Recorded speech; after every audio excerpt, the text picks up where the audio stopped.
Aujourd'hui, on accueille Aurélien et Lokman de l'Université de Limoges qui viennent ici en visite à Kourou dans le cadre du projet Philips et qui vont nous parler de la toxoplasmose et de son historique et ses interactions dans l'Anthropocène. Moi c'est Aurélien Mercier, donc je suis maître de conférence à la faculté de pharmacie de Limoges en parasitologie et Lokman Galag, mon collègue qui est chargé de recherche INSERM, et on est tous les deux membres de l'équipe EPIMACT, donc équipe INSERM et IRD pour épidémiologie des maladies chroniques en zone tropicale. Et donc aujourd'hui, on va vous parler de toxoplasmose à l'ère de l'Anthropocène. Donc l'idée c'est de vous montrer comment l'homme impacte l'épidémiologie d'un parasite zoonotique avec un focus sur l'Amérique du Sud, comme vous pouvez le voir. Donc la présentation sera en trois parties. Une partie généralité, où on verra les spécificités de la toxoplasmose également dans zone tropicale, puisque c'est une de nos spécialités. Ensuite, je vous présenterai donc un certain nombre de travaux de l'équipe, toujours en lien avec la zone tropicale et plus particulièrement l'Amérique du Sud. Et enfin, Lockman terminera par une dernière étude qui un peu clôturer un certain nombre de nos travaux. Donc des petits rappels sur la toxoplasmose. La toxoplasmose est transmise par un parasite qui s'appelle Toxoplasma gondii, qui appartient donc au phylum des apicomplexes.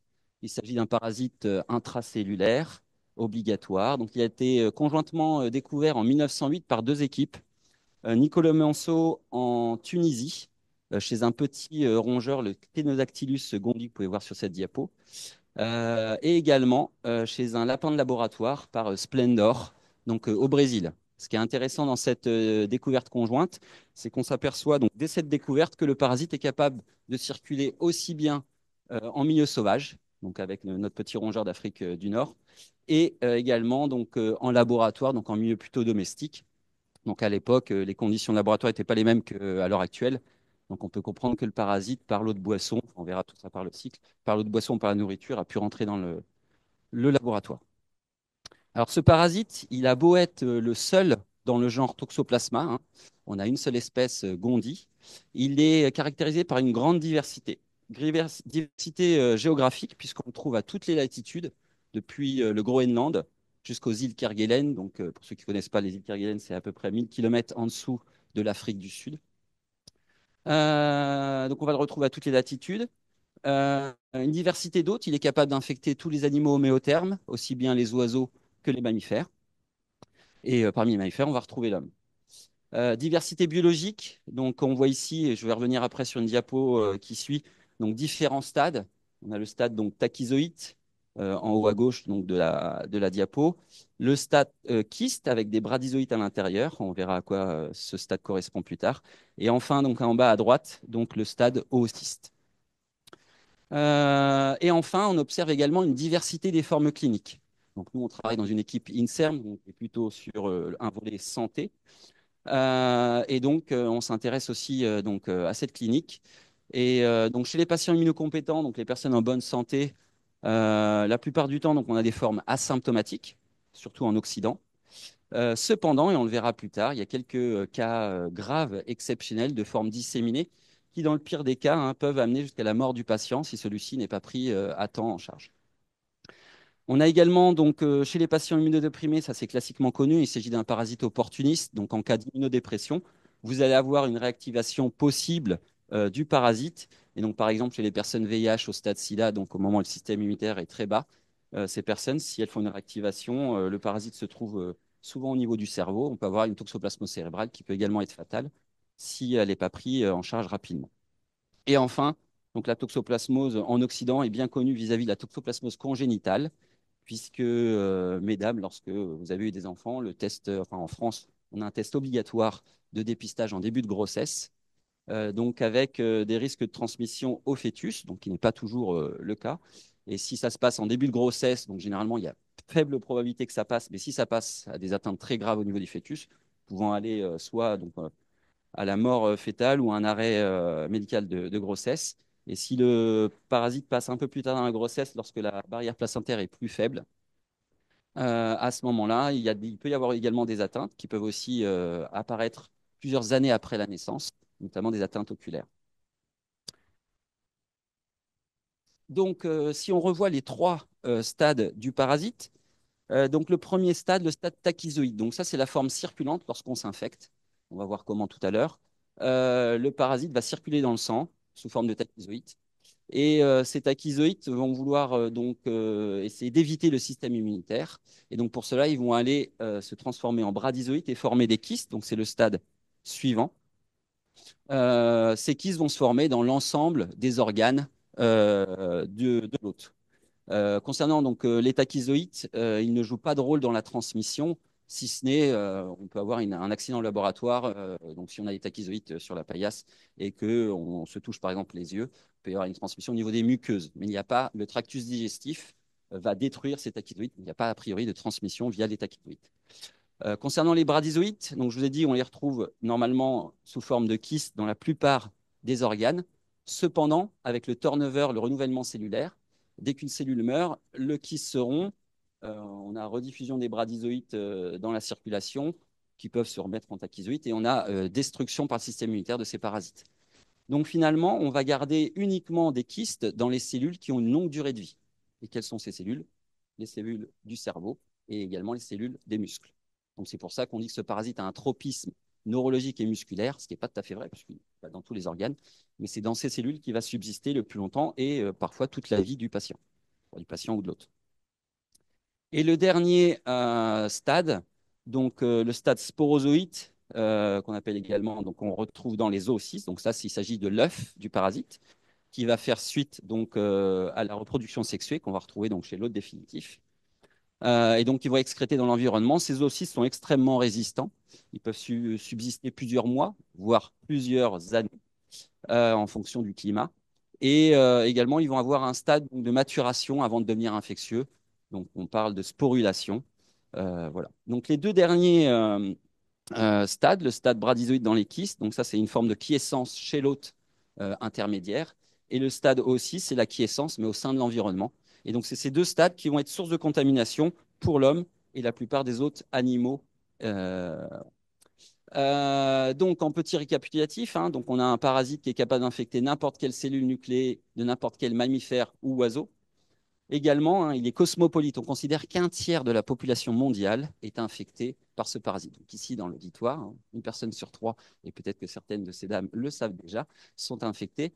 Également, je suis infecté puisqu'au laboratoire, on est suivi par rapport, lorsqu'on est séronégatif en arrivant au laboratoire pour éviter les accidents de travail, et savoir notre statut au préalable. Donc on est suivi. Donc moi, j'ai attrapé la toxoplasmose plusieurs années après avoir travaillé dans le labo. On ne sait pas si c'est au cours de ma vie personnelle ou au laboratoire, mais j'ai pas eu d'accident, donc a priori, ce n'est pas au laboratoire. Donc, comme on l'a dit, une infection bénigne le plus souvent, sauf donc, dans les trois cas que j'ai déjà cités. Donc, au niveau des formes congénitales, je ne reviendrai pas dessus. S'il y a des questions, on pourra toujours en discuter. Donc, en fonction du stade de la grossesse où le parasite passe au fœtus, on va avoir des atteintes différentielles. Également, donc chez les personnes immunodéprimées, VIH au stade SIDA, mais également les personnes qui subissent une greffe, qui vont avoir un traitement immunodépresseur. Et enfin, donc, et on les reverra par la suite, les formes sévères de l'immunocompétent, donc principalement en zone tropicale et notamment en Amérique du Sud. Donc l'évolution de l'infection, on a d'abord une ingestion soit de kystes, soit d'oocytes. Circulation donc de tachyzoïdes au niveau de la circulation sanguine. Au bout d'à peu près 7 à 10 jours, on va avoir formation de kystes au niveau de la plupart des organes. Et ensuite, on arrive dans une phase chronique avec les kystes qui vont subsister dans les cellules qui ont une longue durée de vie. On a les cas particuliers que je viens déjà de citer, donc la réactivation en cas d'immunodépression ou la transmission congénitale si primo-infection en cours de grossesse. Ce que je n'ai pas précisé, c'est que si vous êtes déjà séropositive à la toxoplasmose en début de grossesse, le système immunitaire évite la nouvelle infection et donc il n'y a a priori aucune chance, sauf exception, de transmission au fœtus. Euh, et puis je parle de réactivation, mais on peut aussi avoir des infections primaires hein, chez des immunodéprimés qui vont aussi faire potentiellement des formes graves. Alors le cycle de ce parasite, donc là vous avez un cycle qui est un peu tropicalisé, on utilise régulièrement puisqu'on travaille beaucoup, notamment en Afrique tropicale et aussi en Amérique du Sud, un petit peu en Asie. Donc on a l'hôte définitif qui va être donc les félidés dans leur ensemble. Donc, on va voir bien évidemment le chat domestique et toute la diversité des félidés sauvages présents dans l'environnement. Ces félidés donc, vont réaliser la reproduction sexuée du parasite et on va retrouver dans leurs fesses, donc quelques jours après l'infection, et ça peut durer donc quelques semaines aussi, d'excrétion de millions d'oocystes au niveau des selles. Ces oocystes vont se retrouver dans l'environnement. Cet environnement, donc, en fonction du climat et également de la végétation, va être plus ou moins propice à la résistance des œufs donc, dans l'environnement. Et donc, généralement, les œufs aiment bien tout ce qui est chaleur, humidité. Donc, en zone tropicale, c'est parfait. Ici, vous avez un exemple d'un petit village, donc la photo en bas à droite, au-dessus du Marigot, donc d'un petit village à la frontière avec le Congo où on a travaillé. On voit donc une maman qui prépare à manger avec un enfant, des enfants qui jouent même le sol et des poules qui picorent le sol. La photo de crotte donc, qui est sur le cycle a été prise donc, juste à la lisière de la maison qui est ici présente. Et donc, on voit bien que s'il y avait des zoocystes, les trois populations citées sont à risque de contamination orale par ce parasite. Idem pour le marigot, les personnes viennent chercher de l'eau. Si l'eau n'est pas bouillie par ingestion, on peut s'infecter par les zoocystes. Donc, ces zoocystes vont être source de contamination pour un grand nombre d'hôtes intermédiaires, donc mammifères oiseaux, comme on l'a déjà dit. On va voir d'abord des hôtes intermédiaires primaires avec tout ce qui est animaux fouisseurs, même le sol, herbivores, et donc qui vont se contaminer soit directement par le sol, soit via l'herbe souillée par les fesses infectées donc de félidés. Et ensuite, on a des hôtes intermédiaires secondaires qui, eux, sont soit charognards, soit carnivores, et vont consommer donc les hôtes intermédiaires primaires infectés et vont consommer les kystes et donc s'infecter de cette façon. Donc l'homme est capable de s'infecter soit en hôte intermédiaire primaire, soit en hôte intermédiaire secondaire. Et enfin, donc pour terminer la boucle, hein, si on reprend l'homme, on imagine donc notre chasseur qui part au fin fond du Serengeti en Afrique pour un safari. Il est infecté par le toxoplasme. Il rate malheureusement son lion et se fait dévorer par le lion. Donc la boucle est bouclée. Également, autre fait divers, une personne âgée qui malheureusement n'a pas de descendants, mais des dizaines de chats également infectés, cette personne donc par la toxoplasmose qui décède. Personne ne vient récupérer le corps, les chats n'ont plus à manger et mangent malheureusement la grand-mère qui, du coup, et on retrouve la transmission. Bien évidemment, ces faits divers sont très rares. On n'a pas peur, donc a priori, peut-être un peu plus ici en Guyane, mais en tout cas, nous en métropole, on n'a pas peur de se faire consommer par un félidé. Et donc, généralement, l'homme est plutôt un hôte impasse. Donc également, ce cycle-là, je l'aime beaucoup puisque ça permet de comprendre un peu nos travaux qui suivent. Donc là, je vous ai donc opposé à chaque fois le milieu anthropisé, le milieu domestique, versus le milieu sauvage. Et ce qu'on voit, c'est qu'à chacun des différents compartiments que je viens déjà de présenter, on va avoir une différence de diversité. Donc en milieu domestique, on retrouve quasiment uniquement le chat domestique qui va jouer le rôle d'hôte définitif, alors qu'en milieu sauvage, on va avoir toute une diversité d'hôtes définitifs félidés. Concernant donc l'environnement, bien évidemment, si on est en milieu domestique avec des environnements qui peuvent être fragmentés, des monocultures, donc la circulation des oocystes ne va pas se faire de la même façon que dans un environnement conservé, tel que l'on peut retrouver notamment en Amazonie, avec une plus grande dilution des oocystes et une circulation donc différente. Et enfin, donc sur les hôtes intermédiaires, hein, si je reprends donc en métropole le nombre d'espèces que l'on peut croiser par jour au sein de nos villes, ben, ça va être une dizaine, une vingtaine maximum. Alors que si on va donc dans des milieux plus conservés, sauvages, c'est plutôt donc une grande quantité, un hotspot d'hôtes intermédiaires possibles que l'on peut rencontrer. Et donc forcément, cette dichotomie va jouer sur l'épidémiologie du parasite et notamment sa génétique. Donc on a bien compris hein, qu'il s'agissait d'un parasite zoonotique transmissible de l'animal à l'homme et de l'homme à l'animal, même si je vous ai dit que l'homme était un hôte impasse, mais biologiquement, c'est possible quand même qu'il y ait retransmission, notamment au travers de mes deux exemples. Voilà. Donc quelques spécificités au niveau environnement vis-à-vis de la toxoplasmose pour la zone tropicale. Donc tout d'abord, comme on l'a déjà abordé, hein, le climat est très favorable. Hein. Chaleur, humidité, c'est l'optimal pour la résistance des zoocystes dans l'environnement. Également, hein, au niveau par exemple des sols, on va souvent retrouver des cuirasses latéritiques qui, lors des pluies tropicales, vont permettre donc de diffuser les zoocystes sur un large environnement. Et également, un point intéressant, c'est le voisinage entre un environnement anthropisé et un environnement sauvage. Donc ce voisinage va peut-être favoriser, on va le voir par la suite, des échanges entre ces deux environnements. Donc, pour vous illustrer cela, hein, si on reprend une carte, donc c'est le footprint, l'impact de l'homme sur son environnement. Donc, cette carte date un petit peu de la NASA. Mais on voit que sur la zone tropicale, telle que notamment en Guyane, mais plus largement donc en Amérique du Sud, on va avoir une opposition entre ces parties vertes très conservées et des parties rouges très impactées, avec une frontière, une limite très mince. On retrouve également dans des zones où on a également travaillé, on le verra un peu plus tard au Gabon, ce même type d'environnement. Par contre, si on va en Asie tropicale, on s'aperçoit que l'environnement est beaucoup plus impacté par l'homme. Et donc, c'est beaucoup plus difficile de retrouver cette frontière. Alors, il existe quand même quelques forêts encore conservées, mais ce qui rend plus difficile justement nos travaux dans cette zone. Et donc là, justement, la photo que vous devez tous connaître ici en Guyane, donc un quartier limitrophe de Guyane, et on voit tout de suite la forêt avec une limite nette, et on imagine bien donc des passages d'hôtes, intermédiaires ou définitifs, au sein de cette frontière mince. Également la rivière, hein, qui peut jouer un rôle de diffusion des zoocystes du milieu sauvage vers le milieu anthropique.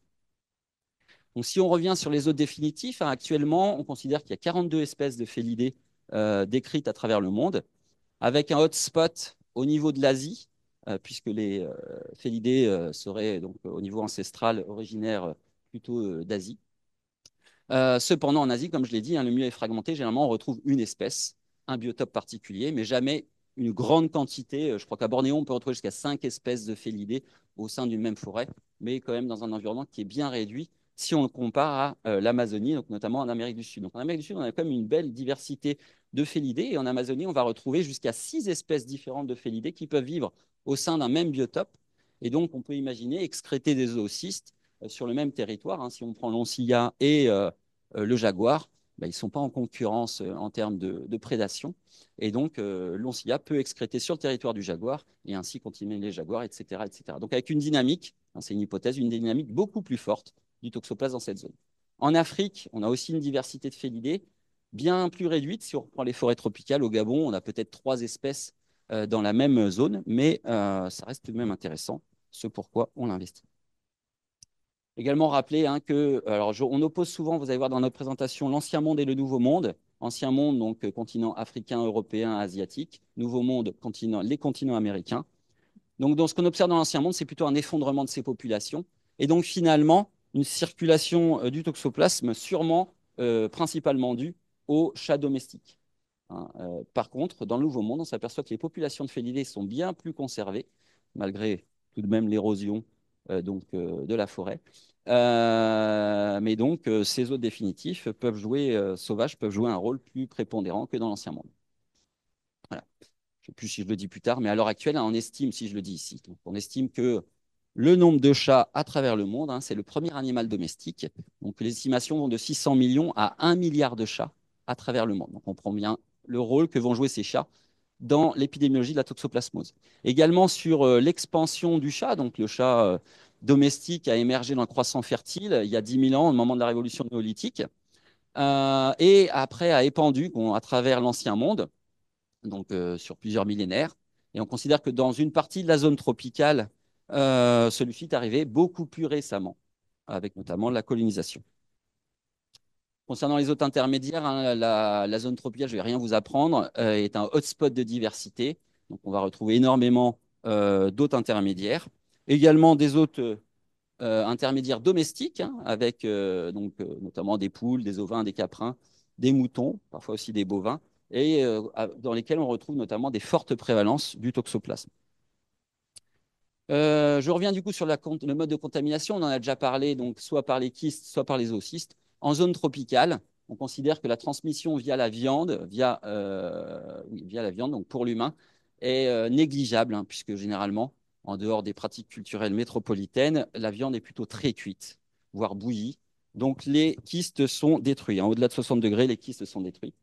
Et donc, la voie prépondérante, c'est les zoocystes, hein, qu'on appelle infection tellurique, donc avec une bonne conservation. Souvent, un contact assez important, c'est toujours une photo ici issue du village où j'ai travaillé pendant ma thèse, à la frontière avec le Congo, au Gabon. Et ce sol prépondérant, ces enfants qui jouent souvent à proximité. Et ça, on a pu observer, hein, notamment ici, vous avez la prévalence en fonction de l'âge. Cette prévalence donc, est déjà à plus de 60% dès l'âge de 5 à 9 ans. Ces enfants ne mangent pas de viande peu cuite, crue ou bleue. Donc, c'est forcément les zoocystes qui jouent un rôle. Et on voit que vers l'âge de 20-29 ans, lorsque les femmes, généralement, peuvent avoir des grossesses, on est à 80% de prévalence. Si je l'oppose à la France métropolitaine, on est plutôt autour de 25% à l'heure actuelle. Alors, qui dit 25% dit 75% de femmes à risque, mais dans un environnement où le parasite circule moins. Et pour la zone tropicale et ici dans ce village, donc seulement 20% de femmes à risque, mais dans un environnement où il y a une forte circulation. Donc dans les deux cas, finalement, c'est intéressant et important de prévenir l'infection par le toxoplasme. La prévalence à l'échelle mondiale, donc comme je l'ai dit tout à l'heure, un tiers de la population mondiale en moyenne est infectée. Et ce qu'on voit, c'est qu'il y a donc des plus fortes prévalences sur la zone tropicale. Alors, attention, méfiance, cette carte date de ma thèse.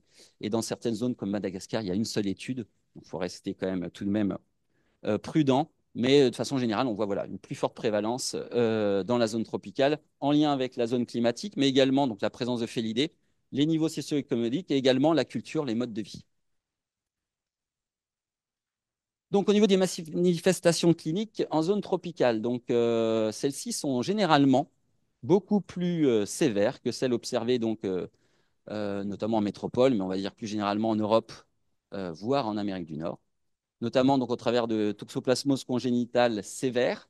Vous parlez tout à l'heure donc de formes disséminées chez l'immunocompétent, multiviscérales et qui ont été très bien décrites donc par nos collègues du CHU de Cayenne, mais également en collaboration donc avec Limoges et d'autres équipes parisiennes.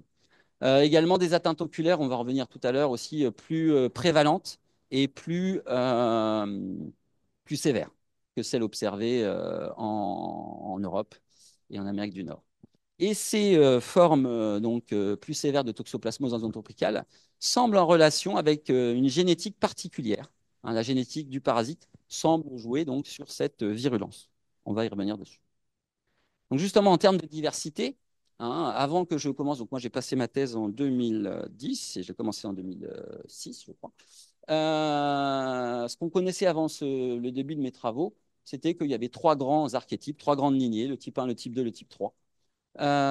Et en Europe, voilà, on avait une prédominance du type 2 notamment, et aussi en Amérique du Nord.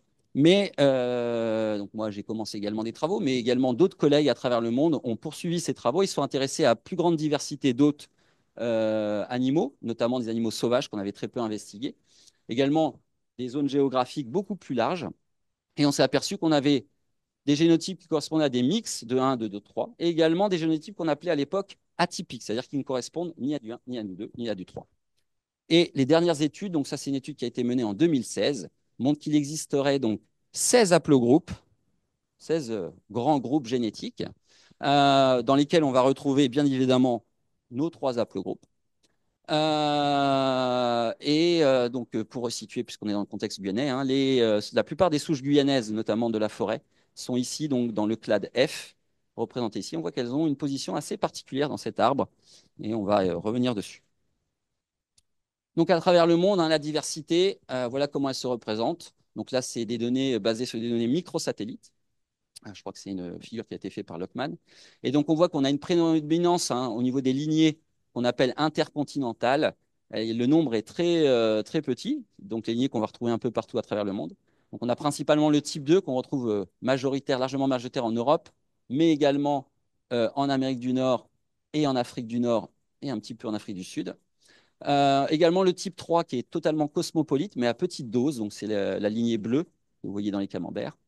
Et ensuite, on va avoir des lignées un peu plus autochtones, notamment en Afrique de l'Ouest, ici la lignée Africa 1 en rose. En Amérique du Nord, on va aussi avoir des lignées donc là, qui ne sont pas intitulées, mais notamment un haplogroupe 12 qui est assez particulier. Et enfin, ce qu'on voit surtout, c'est que, alors très peu de données pour l'Asie, mais ce qu'on voit, c'est qu'il y a un hotspot de diversité en Amérique du Sud et notamment en Amazonie. Donc ça nous a intéressés, ce pourquoi on a mené un certain nombre de travaux. Ce qui est également intéressant, je vous parlais tout à l'heure d'un lien entre diversité et virulence. Et ce lien, donc, on peut le voir, puisqu'en Europe, donc, la plupart des formes sont bénignes. En Amérique du Sud, donc ça, l'exemple totalement opposé, on a des formes disséminées, potentiellement mortelles en l'absence de traitement chez les mieux compétents, des formes oculaires plus prévalentes et graves, des formes congénitales graves, et ensuite tout un gradient donc, de diversité. Aux Caraïbes, très peu de diversité, très peu de sévérité. En Afrique, alors on a très peu d'études. A priori, la toxoplasmose n'est pas une cause prépondérante de cas, mais on a tout de même quelques formes, notamment avec la lignée Africa 1, avec des formes disséminées qui peuvent ressembler un petit peu à celles qu'on observe en Amazonie. Donc, on continue les investigations, notamment en Afrique. En Amérique du Nord, majoritairement du 2, du 3, donc forcément des formes asymptomatiques, mais quelques formes sévères, justement, en lien avec la peau groupe 12. Et en Asie, donc, quasiment aucune donnée. Donc, ce relation entre clinique et diversité du parasite qui nous intéresse tout particulièrement. Donc, j'ai terminé ma première partie. Je vois qu'il me reste plus que 6 minutes pour faire tout le reste, mais ça va aller. Donc, un focus sur l'Amérique du Sud, même si tout à la fin, je reparlerai un tout petit peu de Gabon. Et je vais essayer d'accélérer.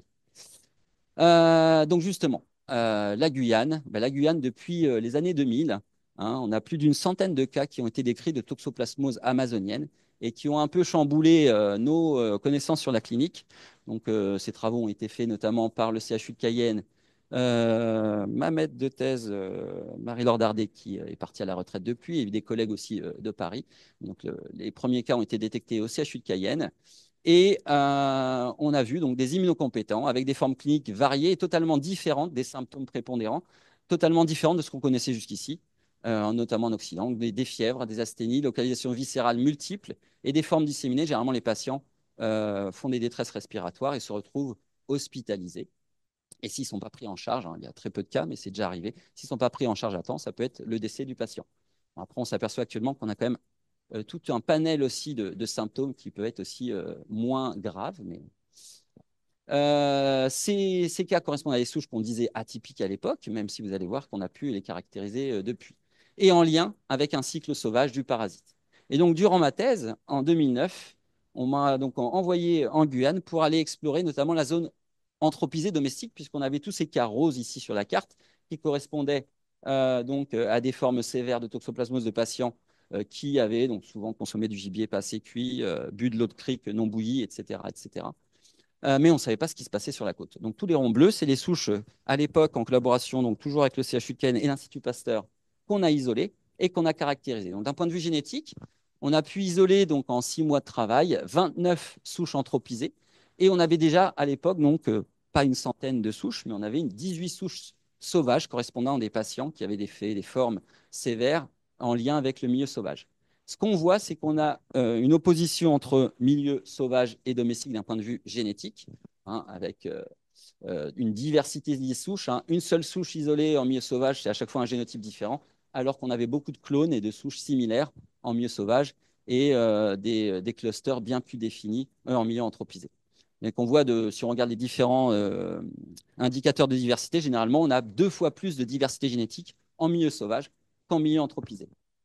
Également, on s'est aperçu que certaines lignées, donc plutôt domestiques, type 3, Caribbean 1, 2, 3, étaient très proches, voire identiques, à des souches des Caraïbes et d'Amérique du Sud. Donc, en lien sûrement avec les échanges, hein, les humains voyagent, ont amené les souches dans les différentes régions. Et de façon générale, un impact de l'anthropisation, donc avec une perte de diversité génétique des souches qui circulent dans le milieu domestique et une structuration plus marquée des populations. Et un des résultats qui était assez intéressant, donc là vous avez ici une carte donc SPCA qui représente donc la génétique des différentes souches en lien avec leur répartition. Donc on avait bien un compartiment sauvage bien délimité génétiquement, un compartiment anthropisé également bien délimité avec les petits carrés noirs, et avec donc on a une belle séparation hein, des populations environnementales sauvages et anthropisées, mais tout de même la possibilité d'interpénétration de quelques souches. Vous avez 2 carrés blancs ici qui correspondent à des souches donc issues d'un chien et issues d'un grison, qui, d'un point de vue génétique, étaient similaires à nos souches sauvages. Donc cette possibilité, forcément, un risque en santé publique, puisqu'on sait que ces souches sont a priori plus violentes pour l'homme. Et puis, bien évidemment, hein, on comprend que c'est assez évident. La frontière étant très mince, hein, on comprend bien que notre chien Arura, a pu aller manger un petit rongeur en forêt et s'infecter avec une souche sauvage. Et le grison, qui est une espèce un peu intermédiaire qu'on trouve commensale de l'homme, mais qui peut aussi aller circuler dans les milieux un peu plus sauvages. Et cette observation, on peut la généraliser un peu à l'Amérique du Sud, notamment au Brésil. Hein. Vous connaissez bien la déforestation, l'Italie, la surface de l'Italie qui a été déforestée l'année passée pour brûler et implanter des cultures de soja, des élevages bovins, et avec une limite très mince. Et on comprend bien que là, on voit bien des jaguars qui sont en train de consommer un bovin, et donc du coup, potentiellement des souches sauvages qui se rapprochent du milieu où vivent les humains et aussi les animaux domestiques, et donc une circulation des souches sauvages qui peut être un peu plus intense en milieu domestique. Là, juste pour rappel, aussi Rio de Janeiro, qui est entouré de certaines réserves avec des belles forêts tropicales. Donc là, c'est aussi un propice. Et donc, plus largement, hein, je vous parlais tout à l'heure de toxoplasmose oculaire acquise. On a vu qu'il y a une plus forte prévalence en zone tropicale avec des atteintes plus sévères, et notamment en Amérique du Sud.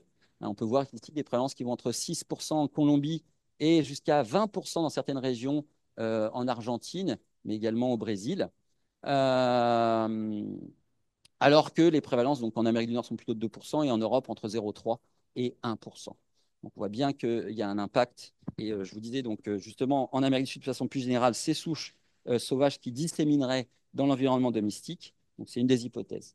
Donc le facteur génétique, virulence de la souche joue, mais également un facteur de l'hôte. Hein. Il y a des études notamment sur les groupes ethniques en Argentine qui ont montré que les Amérindiens ont moins de prévalence, moins de sévérité des formes oculaires, alors que les hispaniques sont intermédiaires. Et si on prend les derniers arrivants qui viennent de l'Europe de l'Est, qui sont arrivés récemment, eux font des plus fortes prévalences et surtout des atteintes beaucoup plus graves.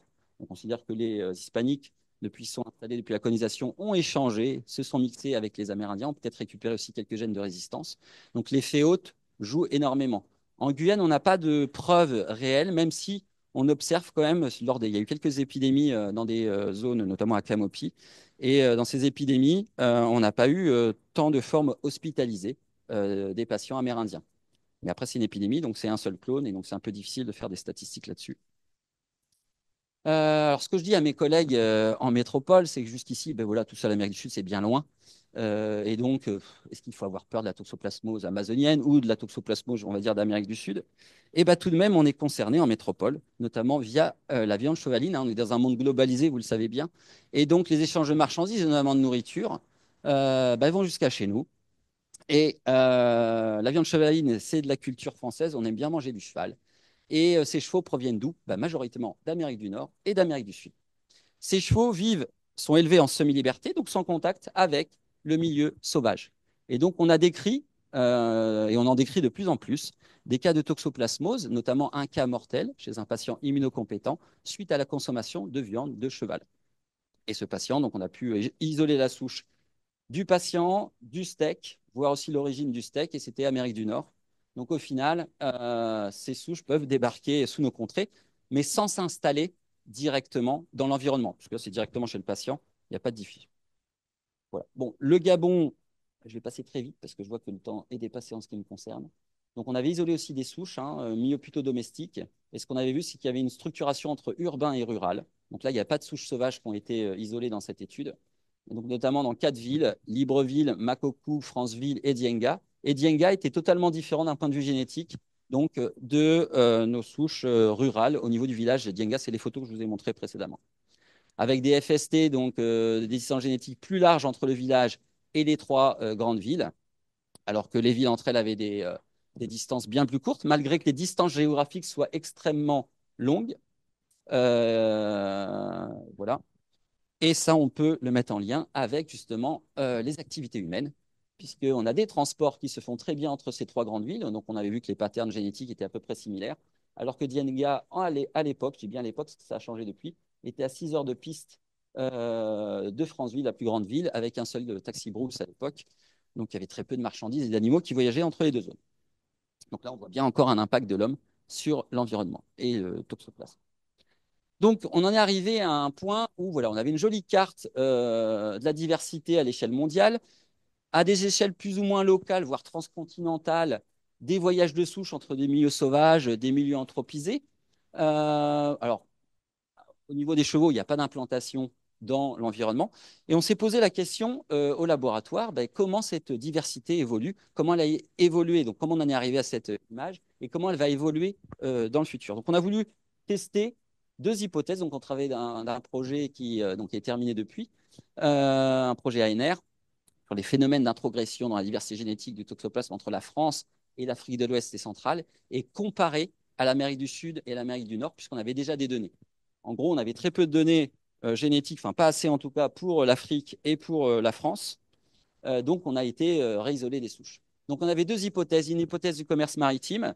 Bah, les bateaux ont pris des marchandises, notamment aussi des rats. Et puis pour éliminer les rats, on a mis des chats. Et on fait le voyage, donc depuis, ça c'était à l'époque, le commerce colonial et traite négrière, on fait le voyage entre les différents continents et on pu trimballer des souches. Également les oiseaux migrateurs. Donc là, c'est juste nord-sud. Hein. Donc là, c'était vraiment Afrique, France. Malheureusement, la Covid est passée par là. Les échantillonnages n'ont pas pu, enfin, étaient trop partiels et on n'a pas pu analyser plus que ça cette hypothèse. Donc, on a fait des échantillonnages pour, je veux dire, pour compléter nos données en Afrique et en France, en se basant plutôt sur les zones portuaires ou les zones d'oiseaux migrateurs, comparées généralement à l'intérieur des terres. On a fait la même chose dans 3 autres pays, le Gabon, le Bénin et le Sénégal. On ne va pas vous présenter ces résultats-là, puisque là, c'était juste pour euh, rajouter donc, des données génétiques et pouvoir faire la grande comparaison globale. Donc l'hypothèse était que les régions proches de la côte sont des zones d'interférence possibles entre les génotypes européens et africains, avec des échanges commerciaux, donc animaux débarqués depuis les bateaux, donc avec toutes les hypothèses, depuis la traite négrière jusqu'à aujourd'hui, hein, puisque le monde est globalisé et on a toujours des grands transports donc, de marchandises et potentiellement d'animaux à travers le monde. Et donc, on en arrive à l'étude que va vous présenter donc Lotte Mangala, qui a été publiée donc, dans la revue Nature Communication, et qui s'intéresse donc de façon plus globale, centrée sur l'Amérique du Sud, mais aux échanges de souches et à certaines adaptations, donc depuis l'ancien monde vers le nouveau monde. Et donc, je vais laisser la parole maintenant à Lockman, et excuse-moi pour... Alors, ce qui est intéressant avec l'Amérique du Sud, c'est que le cycle en fait domestique est assez récent. Donc, l'introduction du chat s'est produite au cours des 500 dernières années. Donc, il n'y avait pas de cycle domestique du parasite avant la période donc précolombienne. Donc, pour vous imprégner un peu dans cette ambiance précolombienne, je partage avec vous cette image satellite. C'est en fait la ville de Cusco dans l'actuel Pérou et qui était donc l'ancienne capitale de l'Empire Inca. Et donc, on voit que cette ville, donc la ville ancienne, elle est représentée en marron. Elle a été construite sous la forme d'un puma. Donc, on voit que c'est d'autres félidés qui occupaient l'esprit de ces personnes à cette époque. Donc, pas de cycle domestique du parasite à cette époque, et les infections humaines étaient uniquement possibles via l'exposition au cycle sauvage du parasite. Et donc ensuite, avec l'introduction du chat domestique, et aussi à cette époque, l'introduction concomitante du rat pour la première fois, de la souris domestique, c'est comme si tous les éléments nécessaires à l'émergence d'un cycle domestique ont été introduits d'un coup sur le continent. Donc, ce qui nous a intrigué plus particulièrement, effectivement, comme l'a développé Aurélien, c'est cette diversité réellement en Amérique du Sud qui est beaucoup plus marquée par rapport au reste du monde. Si on regarde de manière plus précise, cette diversité, elle se compose de lignées intercontinentales, donc des types 1, 2, 3 et Africa 1, donc des lignées qu'on retrouve dans l'Ancien Monde et dans le Nouveau Monde, elles sont partagées, mais aussi beaucoup de lignées et de populations qui sont spécifiques à l'Amérique du Sud, qu'elles soient sauvages ou domestiques. Donc on a beaucoup de questions par rapport à ça. Ces lignées intercontinentales, quand est-ce qu'elles ont diffusé à travers le monde? Et quelle était la direction de cette diffusion? Est-ce que c'était plutôt depuis l'Ancien Monde vers le Nouveau Monde ou l'inverse? Aussi, toutes ces populations spécifiques à l'Amérique du Sud, qu'elles soient sauvages ou domestiques, quand est-ce qu'elles ont émergé? Est-ce que c'est une présence ancestrale ancienne de ces populations sur le continent ou est-ce qu'elles ont une émergence plus récente? Et est-ce qu'elles ont un lien de parenté avec les lignées intercontinentales dont on a parlé? Aussi fait marquant qu'a développé Aurélien, donc c'est cette séparation environnementale entre les souches domestiques et les souches sauvages. Qu'est-ce qui explique cette séparation? Pourquoi il y a des souches qui restent cantonnées au milieu sauvage alors qu'il y a d'autres souches qui réussissent à se propager dans l'environnement domestique? C'est aussi une grande question qu'on se pose. Donc évidemment, il y a des études précédentes qui se sont intéressées à cette question, avec plusieurs scénarios proposés dans la propagation du parasite. Est-ce que c'est plutôt l'ancien monde vers le nouveau monde ou l'inverse? Mais c'était des études qui étaient limitées par rapport à l'échantillonnage, donc un échantillonnage, comme vous avez pu voir, qui est très partiel pour certaines régions, et aussi les marqueurs qui étaient faiblement résolutifs pour réellement pouvoir répondre à ces questions de propagation. Certaines études qui se sont basées sur la génomique ont montré tout de même qu'il y avait des blocs de génomes qui étaient communs aux souches de l'ancien monde et du nouveau monde. Donc, ça semblait suggérer une propagation récente, en tout cas des échanges récents entre l'ancien monde et le nouveau monde. Mais en absence d'une estimation du taux de mutation du parasite, il n'y avait pas de possibilité de dater en fait ces événements. Donc, au cours de cette étude, on a estimé pour la première fois le taux de mutation du parasite. On a déchiffré, réexploré en réalité la structure des populations du parasite pour comprendre les liens de parenté qui peuvent lier les populations du parasite à travers le monde. Et on a également voulu identifier les déterminants génomiques qui explique les différences de succès de propagation des différentes populations. Donc, pourquoi certaines populations restent cantonnées au milieu sauvage alors que d'autres réussissent à se disséminer dans l'environnement domestique. Donc, on a voulu chercher des régions génomiques sous sélection au niveau de ces différentes populations pour comprendre les mécanismes sous-jacents. Donc, pour cette étude, on s'est basé sur un échantillonnage de génomes de 154 génomes, donc des génomes déjà disponibles précédemment et des nouveaux génomes qui ont été cultivés et séquencés à l'occasion de cette étude. Il nous a fallu donc, comme je vous ai dit, estimer pour la première fois le taux de mutation du parasite. Pour cela, on s'est focalisé donc sur la culture donc, qui était faite au laboratoire de 2 souches du parasite qui étaient cultivées en fait depuis 30 ans au niveau du laboratoire chez des souris domestiques, des souris de laboratoire.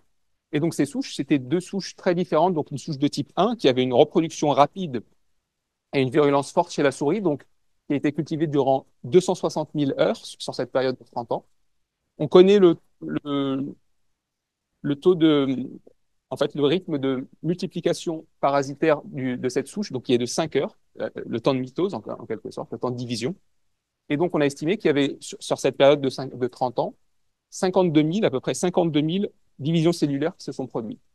Pour la souche crue, donc c'est une souche beaucoup moins virulente, donc il y a une croissance qui est beaucoup plus lente. On avait 75 passages chez la souris durant cette période de 30 ans, avec une estimation de 3 375 divisions cellulaires sur cette période de 30 ans. Donc vous voyez une division beaucoup plus lente. On avait cryogénisé cette souche en 1989, chacune des 2. Et on a aussi cultivé une souche, donc après tous ces passages en 2019. Et on a séquencé donc les 2 souches avant et après cette période de 30 ans. Et on a pu identifier pour la souche RH, donc la souche de type 1, 67 mutations qui sont apparues durant cette période. Et pour la souche PRU, 8 mutations. Et donc avec cette équation, nombre de mutations divisé par le nombre de divisions cellulaires fois la longueur du génome, donc 64 millions de paires de bases, c'est la longueur du génome toxo, on a eu cette estimation du taux de mutation. Donc pour RH, 2 fois 10 puissance moins 11 mutations sur cette période. Et pour CRU, donc c'était 1,8, 10 puissance moins 11. Donc vous pouvez voir un taux de mutation qui est très proche, donc ce qui a conforté notre estimation. Avec ce taux de mutation en poche, on a voulu donc réexplorer, redéchiffrer les liens de parenté qui unissent les souches à l'échelle globale. Donc on a généré cette figure donc avec le logiciel ChromoPainter. Et donc cette figure, elle compare 2 à 2 toutes les souches du jeu de données, tous les génomes. Et plus la couleur vire vers le foncé, plus ça veut dire que 2 génomes partagent des liens de parenté récents. Donc difficile tout de même de tirer beaucoup d'informations rapidement de cette figure. Donc je vais un petit peu vous accompagner là-dessus en faisant ressortir donc les patterns les plus intéressants. Donc en gros, on avait 2 populations sauvages du Nouveau Monde au niveau de ce jeu de données. Une population amazonienne, présente en Amérique du Sud exclusivement, et une population sauvage également, cette fois-ci panaméricaine, donc présente dans l'Ancien Monde et dans le Nouveau Monde. Non, pardon, en Amérique et en Amérique du Nord. Et ces 2 populations sauvages ne partageaient pas de parenté récente avec les lignées intercontinentales, donc de type 1, 2, 3 et Africa 1. On avait aussi une diversité importante de souches domestiques du Nouveau Monde, principalement donc de l'environnement d'Amérique du Sud. Et pour le coup, ces souches domestiques du Nouveau Monde partageaient des liens de parenté récents avec les lignées intercontinentales, d'une part, les lignées 1, 2, 3 et Africa 1, mais également avec les souches des populations sauvages du Nouveau Monde, amazoniennes et panaméricaines. On a voulu voir de façon plus précise ces liens entre ces populations, donc sur la totalité du génome. Donc vous pouvez voir ici les 13 chromosomes du parasite, parce qu'il y a un A et un B, donc on a 13 chromosomes. Et ce qu'on voit pour les souches domestiques du Nouveau Monde, c'est qu'elles sont un mélange, une sorte de mosaïque des populations des lignées intercontinentales en haut et des populations sauvages du Nouveau Monde.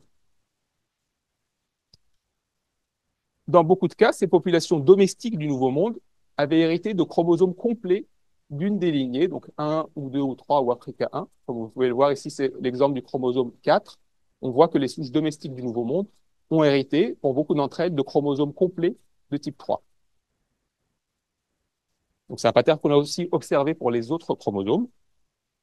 Et maintenant, si on génère une phylogénie qu'on calibre avec le taux de mutation qu'on a estimé tout à l'heure, et donc dans laquelle on inclut par exemple toutes les séquences du chromosome 4 qui appartiennent à la lignée de type 3 et toutes les séquences du chromosome 4 qui appartiennent aux souches domestiques du Nouveau Monde qui ont hérité des chromosomes de type 3 pour le chromosome 4, on voit que la divergence entre ces deux groupes s'est produite au cours des 500 dernières années, comme vous pouvez le voir sur la légende en bas.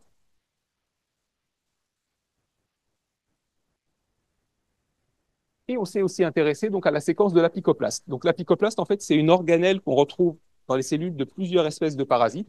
Et elle a beaucoup de traits en commun avec la mitochondrie, parce que comme la mitochondrie, donc elle est impliquée dans des fonctions métaboliques clés, et elle est héritée de manière matrilinéaire, c'est-à-dire que en fait, elle contient un génome qui lui est spécifique. Et dans ce génome, en fait, ce génome va être hérité de manière uniquement matrilinéaire. Ça veut dire que la séquence qui est dans ce génome ne va pas recombiner, comme ce qu'on voit au niveau des chromosomes. On peut avoir des crossing over et des échanges génétiques. Cette organelle, avec le chromosome qu'elle contient, va être hérité uniquement de manière matrilinéaire. Et donc, ce qu'on voit pour les souches domestiques du Nouveau Monde, c'est qu'au niveau de ce réseau haplotypique, donc, qui va représenter les distances génétiques entre les différentes séquences d'apicoplasme, pardon, ces séquences d'apicoplasme des souches domestiques du Nouveau Monde vont soit se regrouper avec celles des lignées intercontinentales, donc Africa 1, type 3 ou type 2, soit avec celles des souches dites donc amazoniennes, comme on le voit ici. Donc le résumé de tout ça, c'est que ces souches domestiques du Nouveau Monde semblent être des hybrides, des souches sauvages du Nouveau Monde d'une part, et des lignées intercontinentales d'autre part. Et que ces hybridations se seraient produites au cours des 500 dernières années.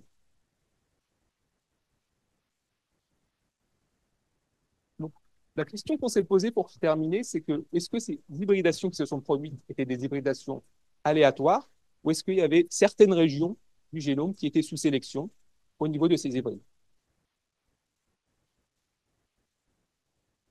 On a réalisé un scan du génome pour identifier les zones potentiellement sous sélection au niveau du génome. Donc ça, c'est les 13 chromosomes qu'on a dans le génome du parasite.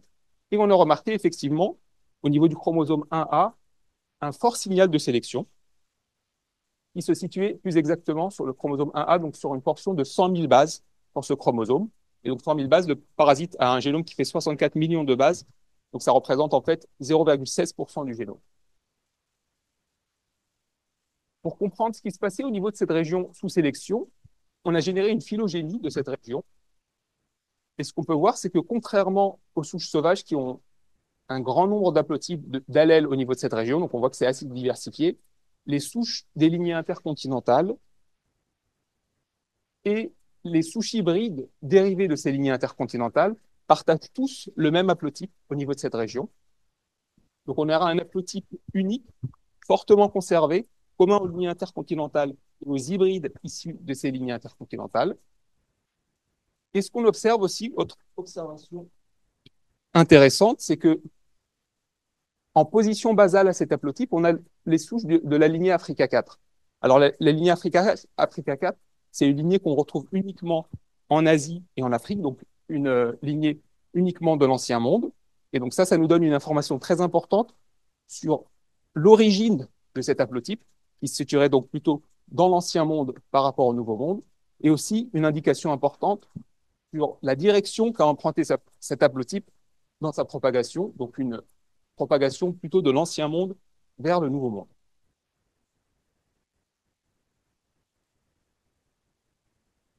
Pour finir, pour comprendre en fait la fonction que pouvait avoir cet haplotype, on s'est intéressé de manière rétrospective aux études qui avaient fait des infections expérimentales de chats.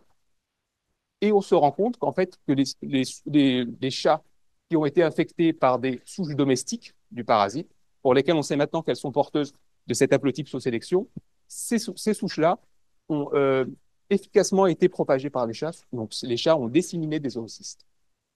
Par contre, les chats qui ont été infectés avec des souches sauvages, pour lesquelles on sait qu'elles sont porteuses d'une autre diversité donc d'haplotypes qui sont différents, ces souches-là n'ont pas été excrétées par les chats sous forme de oocystes. Donc, ce qui semble indiquer que cet haplotype-là a une fonction clé dans la capacité des souches à se propager dans l'environnement domestique.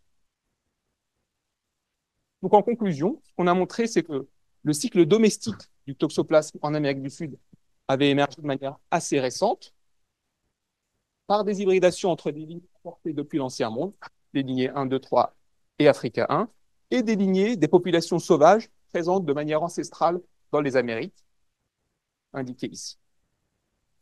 Et qu'au cours de ces hybridations, pour tous les hybrides qui ont émergé, ils avaient tous cet haplotype qui semble avoir une fonction clé dans la capacité des souches à se propager dans l'environnement domestique. Aurélien donc, a parlé tout à l'heure de la spécificité de l'Amérique du Sud vis-à-vis des formes cliniques qui semblent plus sévères, donc les formes oculaires, les formes disséminées chez l'immunocompétent. Et donc l'hypothèse qu'on voudrait tester maintenant, c'est de savoir si ce problème de santé publique spécifique à l'Amérique du Sud ne serait pas justement le résultat de ces hybridations qui auraient mené à la convergence de deux traits, de deux phénotypes, l'adaptation au chat domestique qui vient de l'Ancien Monde et la virulence accrue qui provient des souches sauvages du Nouveau Monde, et donc que les souches hybrides auraient regroupé les deux phénotypes qui expliqueraient donc ce problème de santé publique en Amérique du Sud. Donc voilà, j'en ai terminé. Je voudrais remercier les collègues de Limoges et les différents collaborateurs. Et je laisse peut-être Aurélien conclure. Peut-être également remercier au passage vis-à-vis de cette étude. Donc, il y a également un certain nombre de financeurs. Et puis, on a également le CRB et le CNR Toxoplasma, dont nous sommes membres et également donc, avec qui nous travaillons pour notamment récupérer certaines souches. Et puis également remercier, surtout par rapport aux études que je vous ai présentées tout à l'heure, c'est pas fait uniquement à Limoges, c'est fait avec un grand nombre de partenaires. Et on remercie tout particulièrement, notamment donc nos partenaires de Guyane avec le CHU, également l'Institut Pasteur qui, donc au cours de ma thèse en 2009, a déjà permis de faire bon nombre de travail en Guyane. Voilà. Bonjour, merci pour l'exposé. Alors, bon, Anthony, moi, je ne connais rien en tout ce plasmose, hein, donc ça va être bas étage, je pense, comme question. Mais grosso modo, ce que j'ai compris, c'est que, un peu comme d'habitude, la diversité explose en Amazonie. Alors là, on va parler que de sauvages, parce que on a bien compris que les souches domestiques, elles viennent des chats et que voilà, les chats, ça fait pas longtemps qu'ils sont en Amazonie. Donc, s'il y a une diversité en Amazonie, c'est qu'elle est vraiment purement sauvage. Mais du coup, comment on explique ça alors qu'a priori, cette parasite il est lié aux félins et que vous avez dit, enfin, j'ai cru comprendre que les félins, ils sont plutôt originaires d'Asie. Donc, en fait, c'est plutôt contre-intuitif. Voilà. Voilà. Donc j'ai un collègue, donc Daniel Azenberg, qui était membre de l'équipe, qui maintenant est parti à la Martinique, et qui avait encadré une thèse justement sur cette origine ancestrale des souches, et donc avait échantillonné à l'époque des souches, donc pas mal de souches donc d'Amérique du Sud, d'Amérique du Nord, mais également d'une partie du reste de l'Ancien Monde, et avait cherché du coup au travers des microsatellites et également du séquençage un certain nombre de régions du génome. À l'époque, on n'avait pas encore les génomes complets, à retrouver l'origine ancestrale. Donc, je ne maîtrise pas le logiciel qui a été utilisé. C'est des collègues de Lyon, du LBBE de Lyon, Sébastien de Villars notamment, qui avait fait ces études. Et ils avaient retrouvé donc, classiquement, logiquement, un ancêtre plutôt en Colombie, donc Amérique du Sud. Sauf que, gros biais sur ces échantillons, puisque les seuls échantillons qu'on a réellement sauvages proviennent d'Amérique du Sud et notamment d'Amazonie. Donc, en bon écologue, sans même faire toutes ces analyses très compliquées, même si ça méritait d'être fait, on retrouve là où il y a la plus grande diversité, un ancêtre. Mais vous l'avez bien noté, en effet, j'ai dit donc que les félidés avaient émergé plutôt en Asie.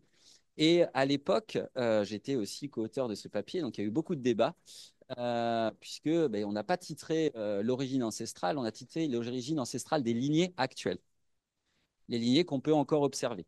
Mais une de nos hypothèses, qu'on partage Lockman et moi, c'est qu'en effet, les ancêtres du toxoplasme sont sûrement en Asie, ont émergé peu de temps après l'émergence du chat, surtout qu'au niveau du chat des félidés, surtout que, je n'ai pas les dates en question, mais il me semble que les estimations de date d'émergence du toxoplasme et de l'origine des félidés correspondent. Et donc, à l'heure actuelle, on essaye de montrer ça. Aller chercher des souches sauvages en Asie, c'était très compliqué. On s'est cassé les dents par 2 fois. Pour l'instant, on n'a pas de travaux là-bas. Et on essaye d'utiliser donc des intermédiaires. Et en ce moment, on retravaille notamment en Afrique. Et au Gabon, on vient de publier, Lockmat vient de publier en début d'année, un isolement d'une souche. Ah, c'est pas un isolement, c'est une souche qui a été obtenue à partir de viande de brousse au fin fond de la forêt gabonaise, à 2 jours de piste de Franceville, bien perdu, chez un petit céphalophe, une petite antilope. Et lorsqu'on a comparé en microsatellite le génotype versus tout ce qu'on se connaît à travers le monde, cette souche sort vraiment à part, avec des allèles nouveaux. Donc on sent, ça serait la première souche sauvage d'ailleurs d'Afrique. Et donc, on a tout de suite voulu faire, via l'expertise de Lockman, la génomique de. Le problème, c'est que la souche est dans un ADN de céphalophe, avec 99% d'ADN de céphalophe et peut-être même pas 1% d'ADN d'oxoplasme. Et donc, on a essayé de faire quelque chose, et si vous précisez, Lockman pourra vous dire ce qu'on a fait dessus, pour essayer de montrer justement est-ce que il y a de l'ancestralité sur cette souche. L'idée, c'était de faire la datation via notre système, le taux de mutation, de pouvoir dater vis-à-vis des souches sud-américaines. Et si cette souche, pour l'instant ça reste ainsi, si cette souche est antérieure, forcément, la logique voudrait que, en effet, ça a été plus simple d'arriver depuis l'Asie pour le toxoplasme en Afrique, sachant que le détroit de Bering n'a pas été ouvert tout le temps et l'introduction a été plus tardive. Donc on travaille encore là-dessus et on a actuellement des missions prévues pour justement aller cette fois isoler la souche. Et à partir d'un isolement de souche, donc on a la souche vivante, on peut beaucoup plus facilement faire des génomes et essayer de répondre à cette question. Ouais. Oui, juste que les nombres qu'on a montrés au niveau des diapos des populations, des effectifs de population de félidés, donc avec 2500 tigres en Asie, 30 millions en Afrique, on voit que on pense que les populations de toxoplasmes ont disparu avec la disparition des félidés. Ouais. Et la question qui a été posée juste avant, alors j'ai pas, excusez-moi, j'ai pas les noms, c'était par rapport au grison, qui a priori donc est une espèce bien moins commune que nous, ce qu'on pensait ici, et assez rare, et qu'on a trouvé justement, nous, échantillonné plutôt en zone anthropisée. Voilà. Dire que c'était bizarre d'isoler, enfin, encore une fois, apparemment, on trouve quelque chose de particulier, rare discrète. Ah, c'est rigolo parce qu'il n'y a pas que le grison, parce qu'on en discutait, je crois, il y a quelques jours.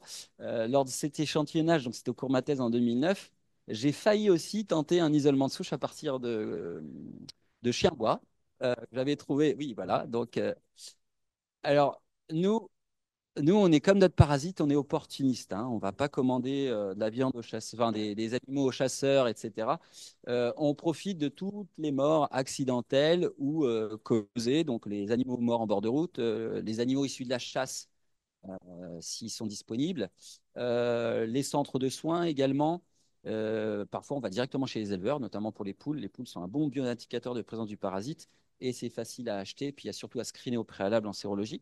Et donc, si je reviens donc à ces animaux, à l'époque, à Cayenne, on a travaillé donc avec la fourrière. Ils euthanasient régulièrement des animaux, d'où le chien de Roura. Il y avait plein d'autres souches aussi qui étaient issues de chats et de chiens. Et ben, tout ce qui était ramassé en bord de route. Donc, on n'a pas eu tant que ça, puisqu'à l'époque, moi, le focus, c'était quand même faune domestique. Mais là, le grison a été trouvé. Alors, c'était sorti sur la route, N1, sorti de Cayenne en direction de Kourou. On a le point GPS, si ça vous intéresse. Voilà. On doit peut-être même, si ça vous intéresse aussi, ça peut être des bons échanges aussi. On a des ADN. Hein, bah, quand nous, on fait l'extraction, alors, fait un digestat, un broyage de nos échantillons, mais il y a forcément beaucoup d'ADN de l'hôte. Si ça vous intéresse aussi, on peut essayer de ressortir ça de nos collections. Oui, pour moi, en tant que métropolitain complètement, sans trop de connaissance de la diversité, moi, c'était la fouine locale. Et voilà, je ne pensais pas que c'était si rare que ça. Alors, la première question, c'était par rapport à la discordance entre le fait qu'on dise que les lignées ancestrales sont en Amérique du Sud, enfin lignées plus diversifiées, sauvages amazoniennes et panaméricaines, donc sont plutôt Amérique du Sud, alors qu'on a dit que l'émergence des félidés au définitif était plutôt en Asie. Mhm. Donc, oui, bah, là c'est une erreur de ma part, peut-être un raccourci. En effet, moi je prenais ça voilà, pour une fouine, donc en gros, c'est un mustélidé, non? Je ne sais pas au niveau. Non, et c'est juste pour terminer, je pense que c'est Nicolas après qui prend la parole. Non, c'est intéressant parce que justement, entre Ekman et moi, on a un débat pour dire parce que cette souche est génétiquement sauvage. Et moi, je suis tout en train de dire oui, mais on l'a trop mis anthropisé. Et donc là, je pense que vous avez donné des arguments par la rareté de cet animal à mon collègue qui va me redire bah oui, bah non. Valérie me disait qu'elle en avait vu souvent, alors que nous qui échantillonnons systématiquement, mais plus vraiment en forêt, on en a vraiment très rarement. Donc peut-être que c'est une espèce sauvage, mais qui est plus inféodée aux savanes et donc au milieu un peu côtier, quoi. Explique qu'il se fait écraser, mais que nous, on ne le voit pas sur les caméras trappe en forêt, en fait.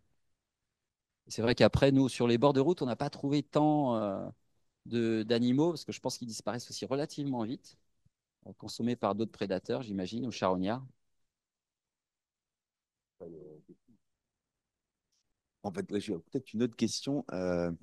Donc, de ce que j'ai compris, en gros, on a des souches africaines qui nous ont emmené un haplotype pour que le chat soit un discriminateur, hein, c'est ça? Et le chat, c'est le domestique, donc le proche des hommes. Donc, le raccourci que j'aurais envie de faire, c'est qu'en gros, tant qu'on n'avait pas de chat qui pouvait disperser sur le sol, etc., les hommes n'étaient pas trop en danger. Maintenant, voilà, le vrai problème, ça reste les hybrides, comme vous dites là, et puis les celles qui sont pas trop, enfin, qui sont à peu près bénignes, mais qui, voilà. Mais du coup, euh, oui, la question que je me posais, c'est que les contaminations sévères, donc issues de, bon, a priori issues de sauvages locaux, enfin, il y en a un certain nombre où c'est quand même encore rare. Et l'autre question que j'avais derrière, c'est que je me demandais si les populations du fleuve n'ont pas forcément les mêmes animaux domestiques que ceux de la côte. C'est-à-dire qu'il n'est pas impossible que il y ait des. Enfin, moi, ça, là, j'en sais rien, hein. Je ne suis pas anthropologue non plus. Mais, enfin, ou même pas besoin d'être anthropologue, mais je connais mal. Je ne sais pas si les populations de l'intérieur, on s'amuse pas parfois à avoir des animaux de compagnie, entre guillemets, qui sont pas du tout. Et donc, des petits félins, je sais pas, ça, c'est. Enfin, en tout cas, ça pourrait arriver. En tout cas, je ne sais pas avec des félins, mais avec d'autres animaux, je sais, des singes, d'autres mammifères, qui sont très, très proches des hommes, en fait. Contrairement à ce que nous, on pourrait croire métropolitains ou gens de la côte, quoi. Ça serait intéressant peut-être de poser la question, je sais pas, à l'OFB ou peut-être également au centre de soins à côté du zoo, là, qui justement des fois récupère aussi des animaux domestiques, je sais, enfin sauvages, avec des tentatives de domestication. Peut-être que... Alors pour reprendre depuis le début, donc en gros, il y a les souches de l'ancien monde, qui en effet se sont adaptés. Alors, on n'a pas tout montré les résultats, mais ils sont adaptés aux chats sauvages d'après les datations, 70 000 ans. Qui ont propagé dans le monde, oui, qui existent depuis au moins 25 000 ans. Donc, elles existaient chez les chats avant leur domestication. Et donc, le chat, quand il a été domestiqué, il les a récupérées, il les a propagés dans l'environnement domestique en même temps. Et donc, du coup, c'est les chats qu'on est diffusés à travers le monde et actuellement 1 milliard. Donc, comme vous l'a dit, en effet. Et c'est pour ça que ce papier a fait un petit peu de bruit, parce qu'en effet, on a montré comment une adaptation avait permis finalement la toxoplasmose moderne et celle qui nous concerne.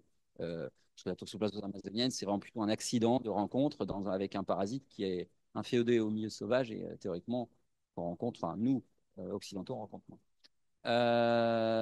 Du coup, j'ai peut-être loupé les questions intermédiaires. Mais du coup, la, sachant que enfin, les souches sauvages, normalement, en Guyane, elles restent sauvages parce qu'elles n'ont pas l'haplotype pour être balancées sur le chat, quoi. Oui. Grosso modo, c'est ça. Donc, en fait, on n'a pas trop à s'inquiéter de boire de l'eau de la crique. On ne chauffera pas des souches sauvages, on chauffera que des. Enfin, on aura surtout des. Quand on est dans forêt, je veux dire, hein, on ne va pas forcément attraper des souches qui peuvent. Ou alors, c'est vraiment accidentel. Ou. Vous allez attraper des souches, si vous êtes au fin fond de la forêt et que vous buvez de l'eau de crique, ça va Ah être oui, des si, on souches a attrape ça. priori sauvages. Après, même si a priori, actuellement, on a des questions, c'est que la plupart des souches isolées, là, caractérisées ici par les carrés blancs, c'est des souches dites amazoniennes. Avec les travaux de Lockman, on s'est aperçu qu'il y avait deux lignées finalement présentes en milieu sauvage et des souches amazoniennes qu'on a retrouvées uniquement chez les patients et des souches Panaméricaine. panaméricaines qu'on n'a jamais retrouvées dans les patients encore en Guyane. Donc notre idée, c'est de dire que ces panaméricaines sont peut-être moins virulentes.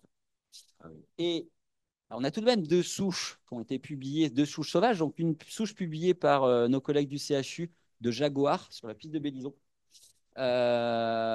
qui, elle, d'un point de vue génétique, alors là, on n'a pas mis les résultats de la génomique, mais même en microsat, on commence à les voir.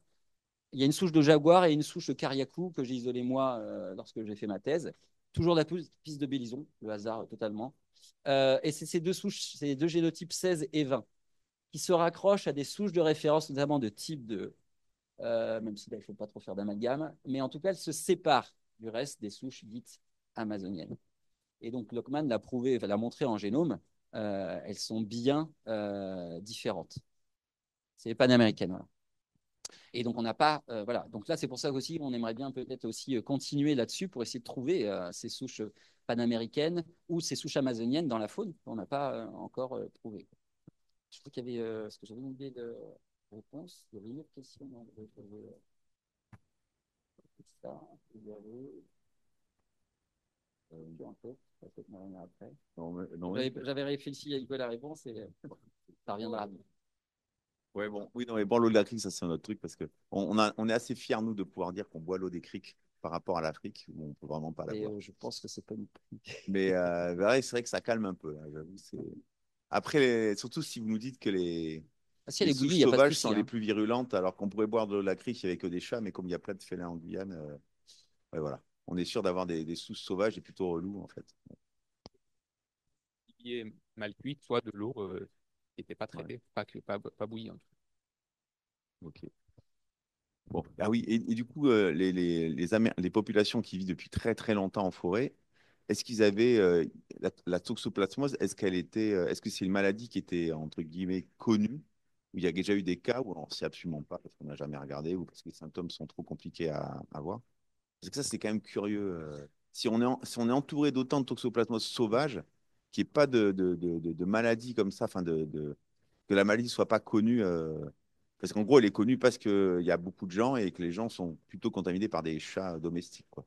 C'est Je vais vous dire, il y a la toxoplasmose amazonienne. Oui, vous dire que la dire, toxoplasmose amazonienne n'était pas connue jusqu'ici. voilà, voilà. Par contre, la toxoplasmose amazonienne, a priori, ne vient pas des chats, mais plutôt des félidés sauvages de Guyane. Ouais. Alors, je suis pas spécialiste. Hein, je pense que mes collègues du CHU ont fait des études de prévalence chez les Amérindiens, etc. Moi, les données que je maîtrise un tout petit peu plus, c'est vis-à-vis justement des épidémies. Donc, on n'a pas montré de cas au cours de ces épidémies hospitalisées à ma connaissance. Après, on est en train de faire en ce moment, il y a une étude qui est en train d'être finalisée sur le bilan de toutes les souches, enfin de tous les cas humains à l'échelle de la Guyane. Et Lockman nous faisait remarquer que dans le jeu de données, oui, il y avait quand même quelques Amérindiens qui avaient été quand même hospitalisés. Donc, c'est pas noir, blanc. Et également, il faut se méfier des épidémies, parce que les épidémies, c'est une souche généralement. En tout cas, nous, les souches qu'on isole de ces épidémies, on n'en trouve qu'une, un génotype, et qu'on diffusait sur une population globale. Donc, même si elle est amérindienne, c'est qu'une souche, c'est pas représentatif de toutes les amazoniennes. Peut-être que c'est quelques souches qu'on fait des épidémies. Finalement, c'est parce qu'elles avaient une particularité et qu'elles étaient moins virulentes. Sur l'étude, justement, on montre, malheureusement, sur les souches chroniques, les souches non virulentes chez l'homme, c'est très difficile d'isoler une souche, puisqu'elles sont, à moins qu'il y ait des volontaires pour donner un bout de cerveau ou un bout de cœur, mais ça, on ne trouve pas, et ça ne serait pas très éthique. Donc, on les diagnostique généralement plutôt au cours de toxoplasmose congénitale, puisque là, n'importe quelle souche peut faire une toxoplasmose congénitale, et on peut parfois isoler la souche de cette façon. Mais en Guyane, on a très peu de données quand même là-dessus.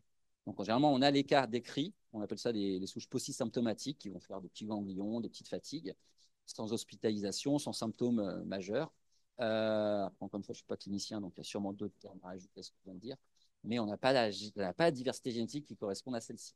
Donc, on n'a pas pu montrer qu'il y a des pannes américaines dedans. Est-ce que c'est du type 2? Est-ce que c'est des caribéennes, par exemple, ces hypothèses? C'est pas une question, mais c'est Stéphanie, Aurélien et Lockman. Est-ce que vous pourriez juste très rapidement un peu ce que vous avez comme futur projet qui pourrait, enfin voilà, décrire un peu ce qui se projette dans le futur sur vos travaux? Dans le futur en Guyane, le futur en général, Bah, les deux. en général, et puis peut-être un peu plus particulièrement en Guyane, ce que vous Hmm. prévoyez de faire. Alors, je vais répondre pour ma part et je laisserai Lockman justement par rapport à des travaux plus Amérique du Sud. Donc, dans l'équipe actuellement, on travaille donc beaucoup sur l'interaction entre milieu sauvage, comme vous l'avez compris, et milieu anthropique vis-à-vis du toxoplasme. Il y a encore des zones qui sont pas très décrites, notamment toujours en Afrique. Donc, actuellement, on a des travaux notamment en Afrique du Sud.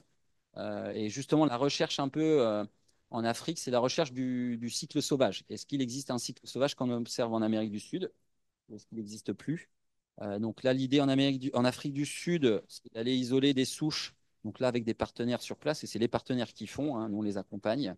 Donc ils vont isoler des souches à partir notamment du parc Kruger, qui est encore une des zones bien sauvages avec une diversité de félidés très intéressante. Lion, panthère, qu'est-ce qu'il y a d'autre? Serval et caracal, mais il y a aussi le qui court vite là, les guépards. Voilà. Et également sur cette étude, et ça va rejoindre un peu ce qu'on cherche à faire peut-être ici, dans ces travaux, on a l'obtention de crottes de lion, donc qui permettrait également, via les oocytes qui pourraient y être présents, de caractériser génétiquement les souches. L'avantage, c'est que, en effet, les oocytes sont dans de très grandes quantités dans les crottes, et en plus, c'est un prélèvement qui est non invasif, c'est un peu plus éthique aussi. Donc, on peut aller caractériser la souche. Et du coup, en Guyane, bah, comme on l'a dit un peu tout à l'heure, il y a ces souches panaméricaines qu'on retrouve dans nos souches animales sauvages. Les amazoniennes, on ne les a pas trouvées encore donc, dans les souches d'animaux sauvages. Donc là, il y a encore des choses à compléter. Et donc là, l'idée, bah, Stéphanie, justement, en effet, on est venu ici là, pour un peu mettre en place donc, une collaboration, notamment avec l'OFB, au travers de la collection donc, de crottes de félidés sauvages pour aller essayer d'investiguer justement les questions que je viens de dire. C'est vrai que c'est intéressant parce que nous, on a un pendant entre ce qu'on fait en Afrique du Sud et ce qu'on fait aussi donc, ici.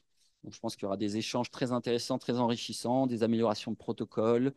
Et puis voilà, également, tout à l'heure, je parlais de partage d'échantillons. C'est vrai que nous, des fois, on a accès à des ressources génétiques de l'hôte qui peuvent servir aussi à des écologues qui feraient la génétique de ces hôtes. Nous, on est vraiment prêt au partage, sans souci. Et puis, si je reviens sur l'Afrique également, il y a ce que j'ai exposé tout à l'heure, donc sur l'origine ancestrale. Essayer, donc toujours en lien avec le cycle sauvage, essayer d'aller voir si on peut améliorer nos connaissances sur l'ancestralité des souches. Bon, bien évidemment, tout ça est tout de même, puisqu'on est une équipe santé, en lien avec la santé. Et donc, qui dit cycle sauvage dit potentiellement aussi des souches plus virulentes. Et on a également des travaux autour de l'Africain, qui a notamment fait quelques formes disséminées. Donc, on cherche à comprendre justement là-dessus. Le laisser Lockman qui justement a des pistes aussi par rapport à la virulence chez les souches. Oui, donc c'est un peu avec quoi je concluais mon diaporama tout à l'heure avec cette question de l'hybridation, où notre hypothèse, c'est que au niveau sauvage, il y aurait eu un réservoir de souches, qui est toujours là, qui sont peu pathogènes, d'autres qui sont principalement en lien avec des formes oculaires sévères chez l'humain, et d'autres seraient plutôt en lien avec des formes disséminées chez l'humain, immunocompétent. Et donc, ces différentes formes, à travers ces mécanismes d'hybridation, se seraient retrouvées, en tout cas certains de leurs allèles se seraient retrouvés au niveau des populations hybrides qui ont émergé pour le coup dans le milieu domestique. Et donc, c'est ce mécanisme d'hybridation qui nous intéresse et comment ce mécanisme d'hybridation va faire en sorte que ces formes spécifiques au milieu sauvage vont émerger, en tout cas les formes cliniques vont se retrouver au niveau domestique, ce qui est notre hypothèse pour expliquer en fait le problème de santé publique lié à la toxoplasmose en Amérique du Sud. Donc l'hybridation, le lien forcément entre le sauvage et le domestique dans ce mécanisme-là. Voilà. Donc, je vais juste préciser que ça fait l'objet notamment d'un dépôt d'ANR en deuxième phase, avec une petite partie en Guyane, mais une grosse partie que Lockman porte en Colombie notamment, où il y a justement des gros problèmes de toxoplasmose oculaire, et aussi un bassin forestier assez proche, donc, en Colombie. Colombie. C'est le projet ANR qui a été déposé. Oui, merci. C'était par rapport, pour faire préciser sur les questions, les conditions de l'hybridation. Donc, si j'ai bien retenu, l'hôte final, c'est le chat. Donc, la reproduction se fait que chez le chat. Enfin, le chat, le petit ou gros. Donc, il faut qu'un chat, petit ou gros, ait à la fois une souche sauvage et une souche domestique dans son organisme. Donc, ça veut dire qu'il faut que ce soit un animal qui mange, mettons, des chèvres et des pécaris.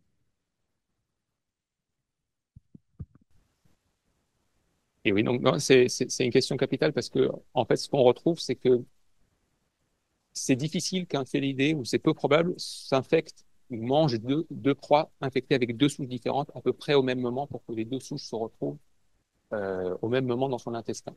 Dans l'hypothèse qu'on pense la plus probable, c'est que les hôtes intermédiaires, en fait, quand ils s'infectent avec une souche, développent une immunité vis-à-vis du toxo, donc il les protège d'une réinfection.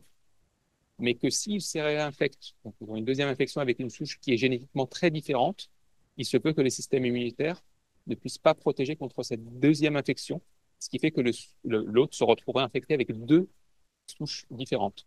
Et donc, quand on a des souches réellement différentes, on peut avoir ce qu'on appelle une surinfection, donc une deuxième infection, avec un hôte finalement infecté avec deux souches distinctes. Quand le félidé va ingérer cet hôte-là, là, il y aura forcément une possibilité beaucoup plus probable d'hybridation entre ces deux souches. Juste pour justement illustrer ce que vient de dire sur la rareté des co-infections, nous on isole donc des dizaines voire des centaines de souches et une fois on a pu mettre en évidence donc pour un prélèvement une co-infection donc avec deux souches qui circulaient avec en plus la chance que ces deux souches avaient une virulence différente chez la souris donc une forme chronique et une forme virulente donc on a pu réellement montrer qui était quoi parce qu'en microsatellite sinon vous avez alors nous notre parasite est haploïde donc c'est assez facile en microsat de montrer mais quand on a deux pics sur chacun des marqueurs, c'est un peu compliqué de refaire qui appartient à quelle souche. Donc là, on a pu quand même les isoler grâce à la virulence. Dernier petit élément, on peut faire le pendant avec la toxocongénitale aussi, pour laquelle on sait que quand une femme est infectée, normalement, a priori, elle est protégée contre les réinfections, donc son fœtus est protégé a priori. Mais les rares cas, justement, où il y a eu une réinfection de la mère, c'était quand, par exemple, des femmes en métropole avaient consommé de la viande qui vient du continent américain avec des souches très divergentes. Et là, donc, une mère qui était, on pensait protégée, s'est retrouvée réinfectée avec une souche divergente, et donc il y a une toxocongénitale de cette manière. C'est pas possible d'imaginer que le parasite passe dans la viande du félin et que le félin soit porteur sain. Ça se passe que dans le tube Ça se digestif. passe systématiquement. Mais après, en termes de transmission, forcément, il sera une impasse à moins qu'il Ah oui, parce que la reproduction, elle est que dans l'intestin, c'est ça. Exactement. Donc il peut avoir les deux dans son muscle, mais il faut qu'il ait les deux en même temps dans l'intestin pour qu'il y ait hybridation. Ah oui, d'accord, ok. Exactement. On l'avait pas très bien expliqué. Le félidé, oui, peut faire, il a un rôle d'eau définitif, mais sinon il réagit comme les autres intermédiaires. Il va faire des kystes dans ses différents organes. S'il n'y a plus de questions, eh bien, je pense qu'on va pouvoir conclure cette présentation. Merci beaucoup encore. Et puis, il me semble que tout est enregistré. Fait que si jamais vous voulez visionner cette présentation, Nicolas Tisling sera en mesure de vous indiquer où aller la chercher.